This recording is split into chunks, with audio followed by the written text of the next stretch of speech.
Hello friends, કેમ છો?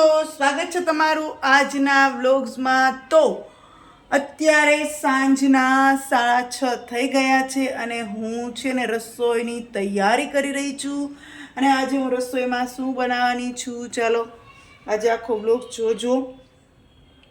તમને સાંભળશો તોય મોઢામાં પાણી આવી જશે, કારણ કે આજે મારે ભજીયા બનાવવાના છે. અને ભજીયા માટે મેં સરસ મજાનું ખજૂર અને આંબોડિયા પલાળી દીધા હતા. તો હવે હું એને ક્રશ કરી અને ચટણી બનાવી નાખું, બરોબર છે? તો આજે છે ને ભજીયા ખાવાનું મન થયું છે, એટલે આજે અમારે ભજીયા બનાવવાના છે. તો આખો વ્લોગ જોજો, વિડીયોને લાઈક કરજો, તમારા ગ્રુપમાં શેર કરજો. તો ચાલો આપણે આ ખજૂરમાંથી ઠળિયા કાઢી નાખીએ, કારણ કે આખો ખજૂર નાખ્યો તો ઠળિયા કાઢ્યા વગરનો, એટલે પછી અત્યારે ઠરી ગયું છે એટલે કાઢી નાખીએ. અને આજે હમણાં છે ને, ઓ બાપા, આજે કેવું થયું કે આજે પાપણ વણતી હતી ને સવારમાં, એટલે કાંઈ વ્લોગ્સ બનાવવાનો ટાઈમ રહ્યો નહીં. તમે જોયું હશે વિડીયામાં કે પાપણની આખી સાડી ભરી હતી. હવે પાપણ વણાઈ ગયા છે, હવે નથી વણવા, પૂરું થઈ ગયું. એટલે આજે 2 દિવસ વણી લીધા, ઘણા થઈ ગયા. હવે કેટલો ટાઈમ હાલશે. તો આજે આખો વિડીયો જોજો, અમારા ભજીયા કેવા બને છે. પછી મને કમેન્ટમાં કહેજો કે મને ભજીયા કેવા આવડે છે, બરોબર છે? આમ તો બધા કહેતા હોય કે તને ભજીયા સારા આવડે છે, પણ છતાંય ક્યારેક ઘણી વખત એવું હોય કે બહુ સરસ આવડતું હોય તો બી ક્યારેક બગડી જાય, એવું હોય ને. એટલે એવું છે, કંઈ બહુ વખાણવાનું નથી કે સરસ થયા એમ, સરસ થાય છે એમ. કારણ કે ઘણી વખત છે ને બહુ મસ્ત થતું હોય ને એ બી બગડી જાય એમ. એટલે સારું, ચાલ. તો ચાલો, આપણે આ ખજૂર આંબોડિયાની ચટણી જોરદાર તૈયાર થઈ ગઈ છે. તો તમને એમ થતું હશે કે આમાં શું નાખ્યું? મેં આમાં કાંઈ નથી નાખ્યું, ખાલી નિમક નાખ્યું છે. જેમ કે ખજૂર અને આંબોડિયા પલાળ્યા પછી બફાઈ ગયા એટલે નિમક નાખ્યું, આદુ અને મરચું, ધાણા ભાજી ત્રણેય ખાંડીને નાખ્યા, સેજ ગરમ મસાલો નાખ્યો અને ધાણા જીરું થોડુંક નાખ્યું, બસ. બીજું કાંઈ નથી નાખ્યું. જો આ ખજૂરની આપણી મસ્ત ચટણી તૈયાર થઈ ગઈ છે. સારું, ચાલો. તો આપણે ધાણા ભાજી ને મેથી ને એવું બધું, પાલક ને આવી ગયું છે વાડીએથી, તો સુધારવા માંડ્યા છીએ કે ધાણા ભાજી ને મેથી સુધાર નાખીએ ભજીયા માટે. અને પછી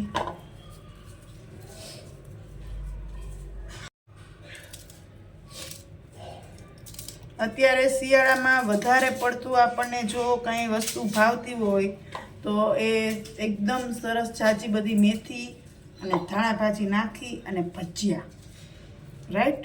એમાં આપણે આ ગુજરાતી લોકોનું ફેવરિટ પસંદીદાર ખાણું એટલે શિયાળામાં ભજીયા. કાંઈક હોય, સેજ મોડું થઈ ગયું હોય તો કે હાલો ફટાફટ ભજીયા બનાવી નાખીએ. ઘડીક વાર ક્યાંક બેસવા ગયા હોય, સાંજે આવ્યા હોય, મેથી મરચાં ને બધું પડ્યું હોય તો કે હાલો એક ઘાણો ભજીયા કરી નાખીએ. સારું, ચાલો. તો આપણે હવે ભજીયા બનાવવાની ફૂલ તૈયારીમાં છે. બધું જ પ્લેટફોર્મ ઉપર મૂકી દીધું છે. અને વાડીએ ગાય બાંધી છે, અમે હમણાં ગાય લીધી છે. તો વાડીએથી દૂધ આવી ગયું એટલે એક સાઈડ દૂધ બીજું આપણું ગરમ થઈ ગયું છે, એને મૂકી દઈએ સાઈડમાં. ને એટલે આપણે નડે નહીં. પણ શાંતિ ગોતું છું, શાંતિ ક્યાં છે? અરે મળી ગઈ. એટલે આ દૂધને છે ને સાઈડમાં મૂકી દઈએ એટલે આપણે નડે જ નહીં. અને હવે છે ને આપણે ફૂલ તૈયારી કરી નાખીએ. ભજીયા લેવાના છે અને આમાં લોટ બાંધવાનો છે. સાઈડમાં મેથી રાખી દઈએ, બીજું શું, આ પાણીમાં ઉપયોગમાં આવી જાય. मेरे होठों पे अपनी मुस्कान रख दो आ मेरी जान, मैं तुझ में अपनी जान रख दूँ हाँ मेरी जान. ચાલો મહારાજને પેલા થાળ કરવાનો છે. પ્રમાણે આપણે ચલો ધીમે ધીમે બધું આમાં નાખી અને કમ્પ્લીટ. તો ભગવાન હું કરું જોશે. આ ધાણા ભાજી ને મેથી આજે ધોયેલા નથી એટલે મારે ધોવા માટે ધાણા ભાજી ને મેથી બે. મરચાં નાખવાના નથી કારણ કે મરચાં છે ને અમારા ઘરમાં ઓછા ખવાય. એટલે ચાલો આપણે હવે છે ને ભજીયાનો લોટ બાંધી લઈએ. એટલે નિમક નાખી દઉં,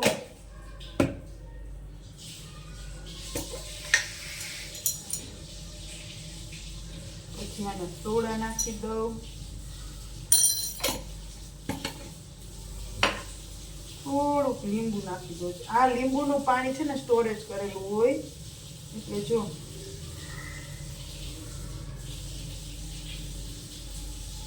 અને Incoming voice call from mummy. તો આમાં ધાણા ભાજી મારે કોલ આવી ગયો તો એટલે આમાં ધાણા ભાજી મેથી નાખ્યું છે, મરચું નાખવાનું નથી. અને આમાં છે ને એક ચપટી એક જેટલી છે ને ખાંડ નાખવાની સહેજ જ. અને ચાલો આપણે હવે આને છે ને ભજીયાના લોટનો જુલેબ બાંધી લઈએ.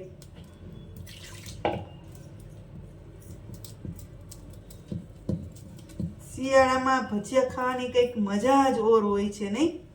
હવે હું છે ને ભજીયા બનાવવા માંડું વસંત, તો ભગવાનને થાળ કરી લેવો ને. સારું ચાલો, વસંત આવી ગયા છે એટલે જ મેં ચાલુ કરી દીધા ભજીયાનું કે ભગવાનને થાળી થઈ જાય અને પછી ગરમા ગરમ બેસી જાય. ને ઓમભાઈ ગયા છે ઓલે ઘરે, હમણાં આવી જશે એ પણ. હે મહારાજ, ઓ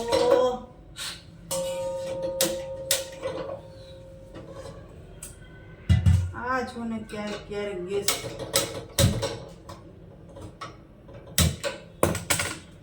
ચાલો આપણે આ તેલ કઢાઈ મૂકી દીધી છે. ભજીયા નાખવાના છે. આ સરસ મજાનો જુલેબ બાંધી લીધો છે. સારું ચાલો આપણે તો હવે તેલ આવી ગયું છે એટલે ભજીયા પાડી લઈએ. જો ચાલો એ ઘાણો થઈ જાય ને તો ભગવાનને ધરાય જાય એ જોવાનું હોય. તો વસંતને થોડુંક ફોનમાં કામ છે ને તો એ પતાવી લે અને મારે આ સરસ મજાનો થાળ તૈયાર થઈ જાય. જો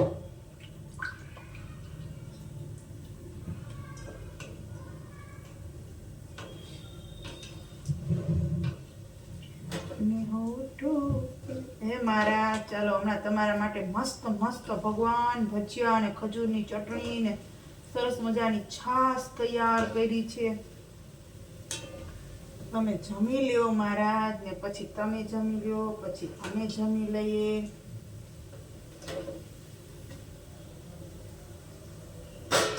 તો જો આપણા ભજીયા ઓલરેડી તૈયાર થઈ રહ્યા છે, ચડી રહ્યા છે તેલમાં. જો હમણાં ચડી જાય એટલે ભગવાન થાળ થઈ જાય.